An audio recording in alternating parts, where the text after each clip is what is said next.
Happy birthday! Aktres na si Isa Calzado na sorpresa sa ginawa ng kanyang mag-ama sa araw ng kanyang kaarawan. Narito na chika ang chika natin today.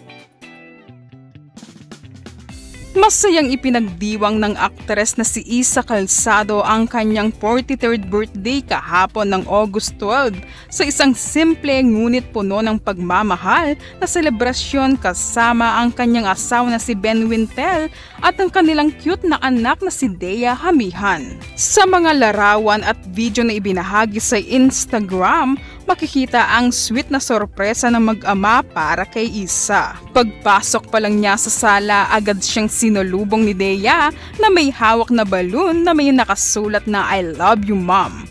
Nang kumanta na ng happy birthday ang mga kasama nila sa bahay at ang kanyang mag-ama, kapansin-pansin ang saya at kilig sa mukha ni Isa sa pagsorpresa sa kanya.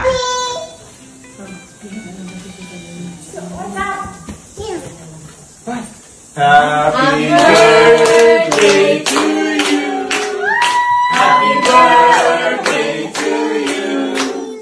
Happy birthday, happy birthday, happy birthday to you.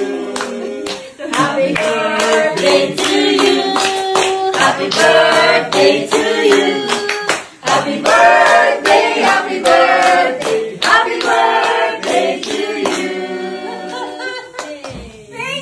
Hindi rin nagpahuli si Ben sa pagpapasaya sa misis. Hinihanda niya ang isang special na almusal na pancake na may prutas na ginawa itong cake at may nakasulat na happy birthday mommy. Sa simpleng paraan, ramdam ni Isa ang labis na pagmamahal mula sa kanyang pamilya. Sa caption ng kanyang post, ibinahagi ni Isa na mas pinahahalagahan niya ngayon ang mga tahimik at simpleng sandali na puno ng pagmamahal at pasasalamat.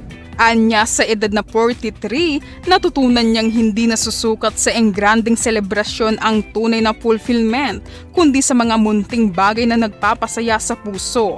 Samantala, may aliw na birthday wish si Isa. T-shirt sponsor raw para sa kanyang asawa na si Ben na laging walang suot na t-shirt.